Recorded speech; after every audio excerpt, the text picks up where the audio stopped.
down, so 1/2 times 2x. All over. This, when we square it, the root goes away, so you just get j cubed, junk cubed. It's a lot of junk. I'll try and clean that up over here. Everything has, well, do we want to clean it up, or do we want to leave it? I mean, it's kind of up to you at this point. Can I just leave it? Yeah. I'll just leave it. So if I go to do the div, I'm going to have this expression, again, added to this with a y squared. These twos will cancel. I'll get an x squared here. I'm going to have a y squared on the next one, and the last one I'll have a z squared, and that's the only difference between them, right? So my div f, or my div e, is going to turn out to be epsilon q junk to the 3/2 over junk cubed. I'm splitting this up into two fractions, okay? Then I have minus epsilon q x squared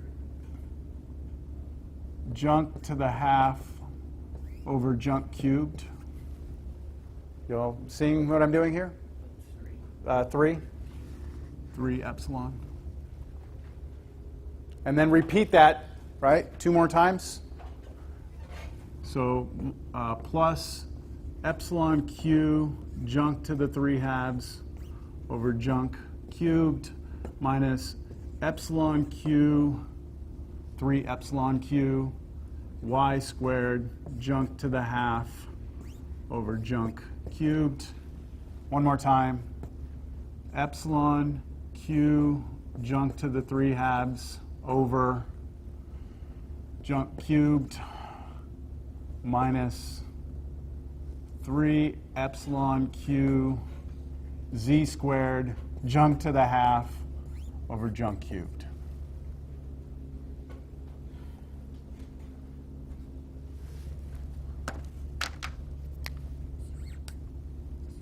Those are all the same. So I have 3 of those, right? Okay, so I have 3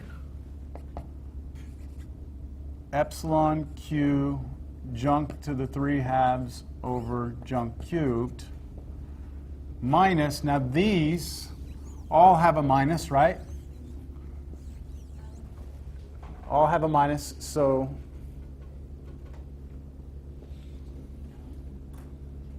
how can I write that? Minus 3 e q j to the 1/2 over j cubed. That's what they all have in common, right? This one, and this one. So I'm factoring that out of those 3, and what's left over here? I will in a second. I will. What's left here? The x squared plus y squared plus z squared, right? X squared plus y squared plus z squared. But what's x squared plus y squared plus z squared? No, you're at the last problem. That was junk, wasn't it? That was junk? That was the junk. Are we going to do spherical anyway? No, we're not. This is going to be 0. Oh, too bad. 3, yeah, too bad, right? 3 junk to the 3/2 over junk cubed minus 3 epsilon q junk to the 1/2 over junk cubed. But this right here you said was just junk, right? And then junk to the 1/2 times junk, add the exponents, you get junk to the 3/2. And then they're identical. 0. Right? So div is 0, which means that the left side of that equation I wrote earlier is 0. Okay. Not done yet.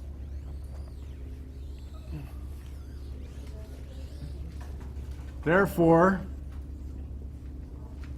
triple integral over e of div e dv being equal to the surface integral over S2 of E dot ds minus surface integral over S1 of E dot ds is actually 0 equals this, right?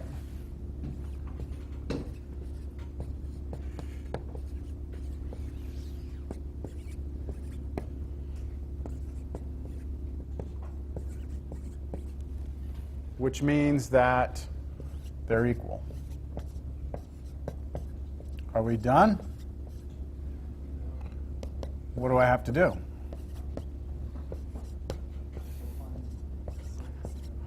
I actually have to figure out one of these, right? This is the one I'm interested in, right? This is the one that I want to know. This is the one that I created to make this problem work. The S1 was that sphere with radius A. Yeah? Okay, so I'm now going to go after this one right here. I'm going to see if I can do this surface integral. All right? Now watch how I'm going to do this. We could come up with some parameterization of the sphere and all that stuff, but I'm going to do something even more clever, I guess. I'm going to try and use this one right here. I'm going to try and use this formula.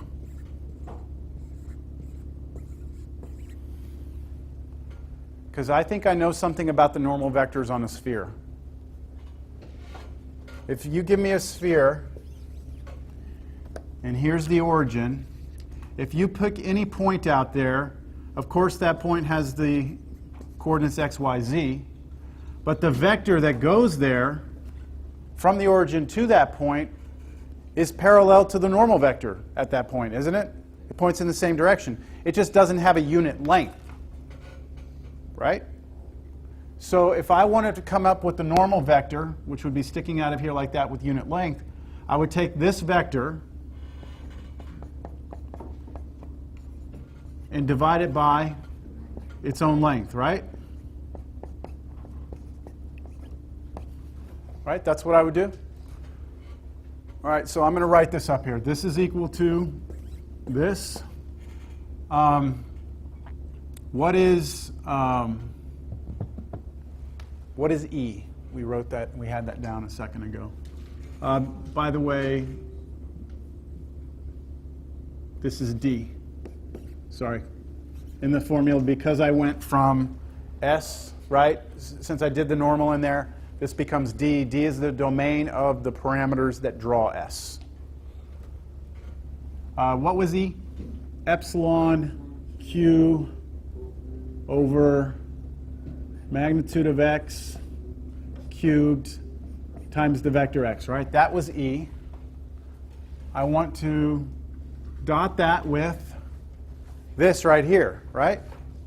And look at this. Isn't this just x over magnitude of x? Isn't that what that is? Dot that with x over magnitude of x ds. What is a vector dotted with itself? It's magnitude squared. Go back. This is chapter 10, way back in the day. All right. This is double integral over d of EQ of what? Magnitude of x cubed times these two together is magnitude of x squared over this is magnitude of x, then ds, and what is that?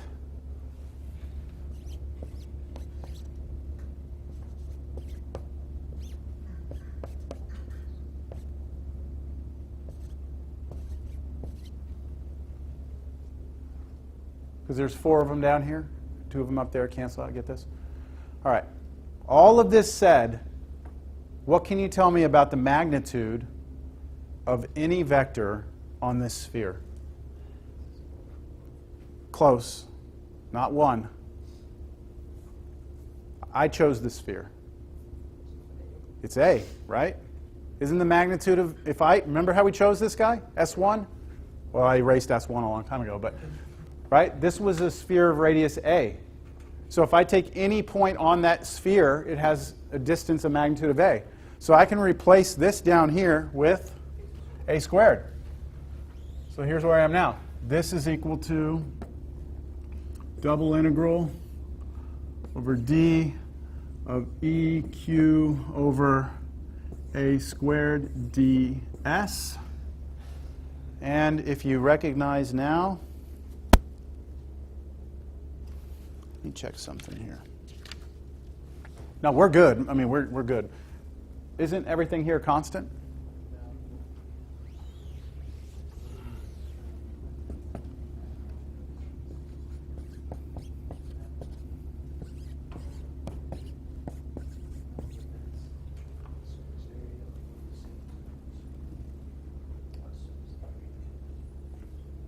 Which is the surface area of my surface, which is the surface area of this sphere. The surface area of a sphere is 4 pi r squared, right? 4 pi r squared. This has a radius of a. What's the question? Or no? You good? Would you agree that this has an area of 4 pi a squared because the way I chose it? So this becomes EQ a squared times 4 pi a squared. Cancel, and you get 4 pi epsilon q, which is what we wanted to show.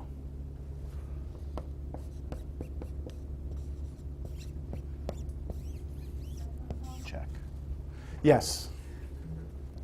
So I think a lot of times in like a physics class, what will happen is they'll give you a formula, and you just know that they just tell you, like, that's it, right? Like if you ever are trying to find the charge, the force per unit charge, if your surface encloses the origin, it's a closed surface, then you just need to know what the charge at the center was. Take that, multiply it times the constant, which has to do with the units you're in, multiply by 4 pi, you're done. This was to show you where that formula comes from, and they all come from something, right? All these formulas come from some mathematics, and I wanted to illustrate how the divergence theorem is used to generate a formula like that. Okay, I have one more handout. This is your guide to the final.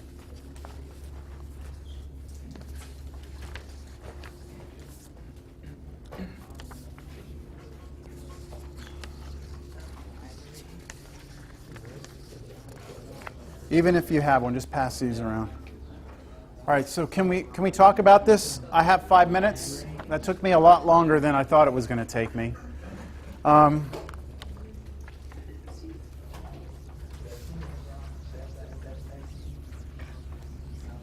just going to start by saying that I really do appreciate that a majority of you, a strong majority of you, really did put a lot of time and effort into these take-home exams. You know, when I started this class off in the very beginning of the semester, I told you, you know, these take-home exams are going to require that you put a lot of effort into them.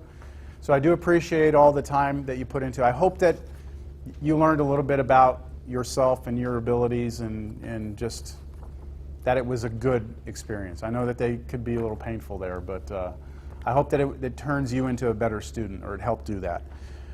As far as the final, these are the topics, and let me just go through each one of these and kind of explain in a little more detail what I'm looking for here. We never tested over Lagrange, but there were all these different types of Lagrange multiplier problems. I promise you I'm going to give you a function of 3 variables with 1 constraint. So you can focus your attention mostly on that. You're not going to have a 2-constraint problem. And I'm going to try and keep it pretty simple as far as the algebra that's going to be required for you to find your lambda and your x and your y and your z. I'm not going to have some crazy algebra that you've never seen before, all right? Just look at your homework problems for that section. 12.2, specifically, there was a section in the homework where you were given a double integral, like they wrote it out. Double integral, gave you limits of integration, they gave you the integrand. And they specifically told you to change the order of integration, which requires you to go and draw the region and then switch it from being a function of x to a function of y, or back the other way around. So it's in there. It's towards the end of the homework section, or homework problems for that one. For 12.3 through 12.7, triple integrals in cylindrical, polar, and spherical. There's a lot of information in those sections, but you can see from the problems that we did today, we had to do cylindrical coordinates, we had to do spherical coordinates. So that's the type of thing you need to know how to do. I'm not going to go back and pull like specific problems necessarily from those sections. You need to know when to employ those methods in an integral. 12.8, that was change of variables, and those problems could be kind of long. This is going to be kind of a plug and chug problem. I'm going to give you a transformation, and I'm going to ask you for the Jacobian determinant. That's it, which means you need to know the Jacobian determinant. And what I'm allowing you to have on the test, I haven't told you yet, right? So let me get to the end. 13.2, line integrals along scalar functions and vector fields. So you need to know how to compute line integrals over scalar functions, but then you need to do it over vector fields, which is work, right? That's what work is. Most likely, those line integrals will not be on closed curves, right? Because then you might employ Green's theorem, or the fundamental, well, 13.3 is fundamental theorem of line integrals. You need to be able to find a potential function. Okay, so I'll give you a problem. I'll say, hey, find the line integral over this vector field, and you can do it easy way or hard way, right? Easy way is to find the potential function, plug in the two endpoints, be done, right? Green's theorem, I think that one's going to really like stick out when you see it because it'll be two-dimensional. It'll be a closed curve, and you'll be asked to try and evaluate it, line integral. So you'd use Green's theorem.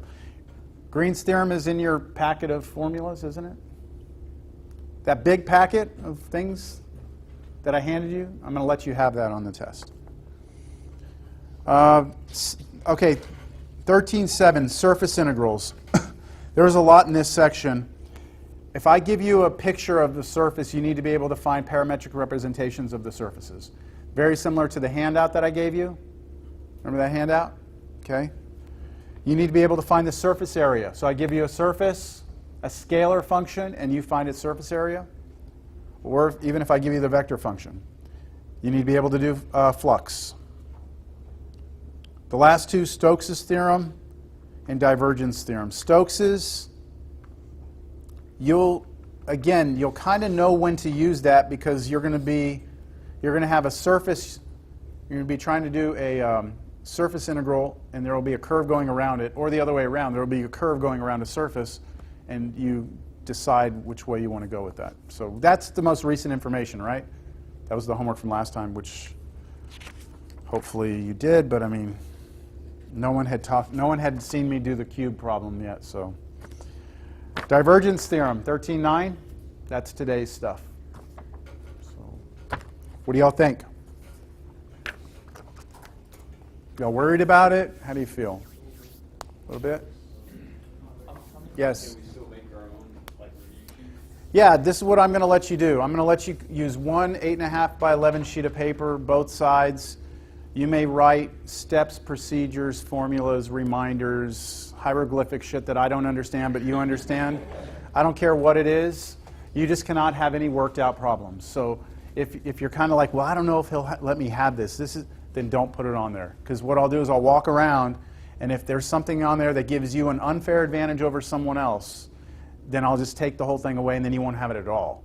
So if there's any uncertainty, don't walk in right before the exam, 3 minutes before the exam, be like, is this okay? Because I'm not going to do that for each of you, right? So if you're concerned about it, just send me a picture of it or something. I think it's straightforward, right? No worked out problems. You can have letters. You can do weird letters and, you know what I'm saying? Code, some code, yeah. Phones, no phones on the test, right? Calculators are allowed. Don't go trying to program shit into your calculators. I know all about that stuff. So, all right. Normally, when I give a test, if the first thing a student does is picks up the calculator and starts pounding away on it, then there's a problem, right? Anything else? Any other questions? Test is on Wednesday, right? So you have a full week. Plenty of time. How many questions are you going to do? I'd look at that right there. How many bullets are there? 4. There's 15 bullets there? No, it's 12.3 to 12.7. Oh, yeah, but with 12.3 through 12.7, what I'm saying by putting them all in one bullet is that's kind of going to be killed off as you do other problems in the test, right? Like, you're going to do cylindrical when you're doing a divergence problem, possibly, right? So, I don't know. How many bullets are there? 10? So it'll probably be about 40 problems. I don't know, 10 to 15? We'll see. I've looked at a couple of my old finals, and they all range around 10 to 15 problems. All right. I don't have anything else for you. Have fun studying for your other finals. Yep. Man, that's becoming a touchy issue nowadays. I personally don't have a problem with it. Here's the only thing, is that, you know, when you go to a different school, like, they're just not going to allow that, you know. I think I'm giving you the formula sheet front and back. Let's let that be your comfort blanket, all right? Not the music. I understand how that kind of helps, but let's try and not have that. All right, so we'll say no music for the test. Okay. Y'all have a good one.